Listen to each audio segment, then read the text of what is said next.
मेरे भाई गुरु जी के यूट्यूब चैनल पे आपका हार्दिक स्वागत है। देखिए, कॉन्सेप्ट होता है what is critical angle and TIR। Critical angle कैसे निकालते हैं और TIR mean total internal reflection, इसको हम कैसे निकालते हैं ये हम देखते हैं। देखिए, पहले बेसिक कॉन्सेप्ट पे आते हैं।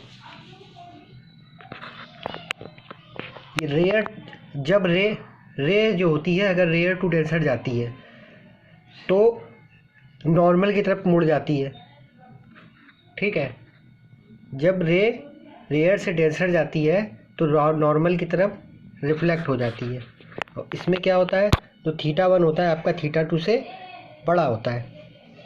थीटा 1 थीटा 2 से बड़ा होता है। और ये देखिए, ये रेयर है। रेयर मतलब घना मीडियम होगा, डेंसर मतलब हल्का मीडियम होगा।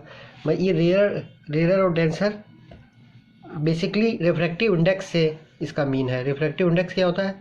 रिफ्रैक्टिव इंडेक्स वो होता है कि मान ली किसी मटेरियल का रिफ्रैक्टिव इंडेक्स है कि वो किरण को कितना मोड़ देता है। जैसे हवा तो बिल्कुल नहीं मोड़ती है। हवा से अगर किरण निकलेगी तो सीधी निकल जाएगी। हवा में लेकिन गैस उसके कुछ मॉलिक्यूल होते तो उससे थोड़ा सा रिफ्रैक्शन होता है, तो उसका 1.003 मानते हैं, लेकिन अप्रॉक्सीमेट वो 1 मान लेते हैं। तो उसी को हम रेफरेंस मानते हैं एयर का, और ये मानते हैं कि वो बहुत ही रेयर है। ठीक है, रेयर है। तो यहाँ पे हमने दो मीडियम ले लिए, रेयर और डेंसर। आप रेयर के लिए आप एयर को कंसीडर कर सकते हैं, लेकिन यहाँ पे हमने दो अलग अलग मीडियम मान लिए। ठीक है। अच्छा, दूसरी कंडीशन में क्या होता है, जब रे आपका चलती है डेंसर से रेयर की ओर, डेंसर से रेयर की ओर, तो नॉर्मल से हटती हुई जाती है। ये बेसिक कॉन्सेप्ट समझ में आ गया। यानी ये वाला एंगल इससे क्या होता है, छोटा होता है। ये वाला एंगल इससे छोटा होता है। ये इंसिडेंट रे हो गई आपकी, ये नॉर्मल हो गया, ये रिफ्रैक्टेड रे हो गई। ओके, अब आते हैं कॉन्सेप्ट पे आपका क्रिटिकल एंगल पे। क्रिटिकल एंगल का क्या कॉन्सेप्ट है? क्रिटिकल एंगल का कॉन्सेप्ट ये है, सबसे पहली बात तो जो रे जा रही होगी वो डेंसर से रेयर की ओर जा रही होगी। जो आपकी रे है वो किधर जा रही होगी, रेयर से डेंसर की ओर जा रही होगी। तो अब क्या करते हैं कि एक एंगल ऐसा होता है, एक ऐसे एंगल के लिए जिसके लिए जो रिफ्रैक्टेड रे है वो 90 डिग्री का एंगल बनाए।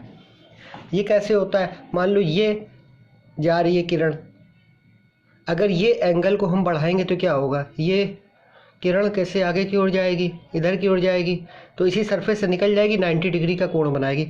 तो ऐसा एंगल जब किरण डेंसर से रेयर की ओर जा रही हो, तो ऐसा एंगल जब रिफ्रैक्टेड रे नॉर्मल से 90 डिग्री का एंगल बनाए, तो वो इंसिडेंट जो एंगल होगा वो आपका क्रिटिकल एंगल होगा।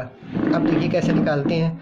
स्नेल्स का फार्मूला हमको पता है, जब रे जा रही हो साइन आई से sine I by sine R N2 by N1। N2 होता है दूसरा जो माध्यम मीडियम होता है उसका रिफ्रैक्टिव इंडेक्स, और N1 वो जो होता है जो पहला माध्यम होता है उसका रिफ्रैक्टिव इंडेक्स। तो ये पहले में क्या हो गया, ये आपका साइन सी हो गया और ये आपका 90 डिग्री हो गया। N2 बाई N1 ये हमने एक आइडियल फॉर्म के लिए निकाला है, जब आपके पास दो मीडियम उपलब्ध हों, दो मीडियम आपके पास अवेलेबल हों। तो अब हमने क्या कहा, ज़्यादातर जो केस होगा उसमें आपका ये जो है रेयर मीडियम, इसको क्या मानेंगे, इसको एयर मानेंगे।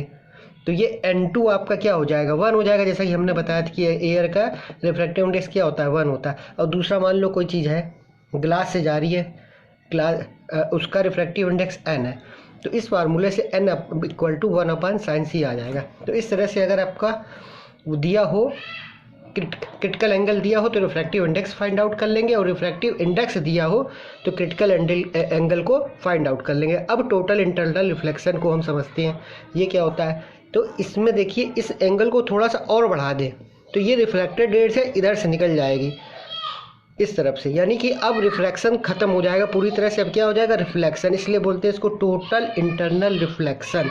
और यहाँ पे जब थोड़ा सा इसको बढ़ाएंगे, इसकी बस शुरुआत ही होगी, लेकिन थोड़ा और बढ़ाने पे जब ऐसा आ जाए कि नॉर्मल से अगर ये एंगल जितना हो थीटा डैश वो इसके एंगल के बराबर हो जाए। हमको रिफ्लेक्शन का नियम क्या होता है, यही तो बेसिक नियम होता है जो हमको पता है कि इंसिडेंट रे और रिफ्लेक्टेड रे जो नॉर्मल से एंगल बनाती है वो क्या होता है, वो आपका सेम होता है। तो ये होगा आपका टोटल इंटरनल रिफ्लेक्शन हो गया। ठीक है, ये थीटा डैश आपके थीटा डैश के बराबर होगा। और ये कहाँ होता है, ये हीरे में होता है, इसीलिए हमको हीरा जो है बहुत चमकता हुआ दिखाई पड़ता है, क्योंकि उस पर जो इंसिडेंट रे होती है वो डायरेक्ट हमारी आंखों पे आती है, तो इसलिए हमको हीरा चमकता हुआ दिखाई पड़ता है। और भी इसके बहुत सारे एग्जाम्पल होते हैं, वो आगे आपको किसी और वीडियो में और डिटेल में बताया जाएगा। आशा है कि आपको ये जो कॉन्सेप्ट है क्रिटिकल एंगल का और टोटल इंटरनल रिफ्लेक्शन का आपको समझ में आ गया होगा। फिर भी इसमें कुछ आपको दिक्कतें हों तो आप बता सकते हैं, तो आपको आपका जवाब दे दिया जाएगा। धन्यवाद।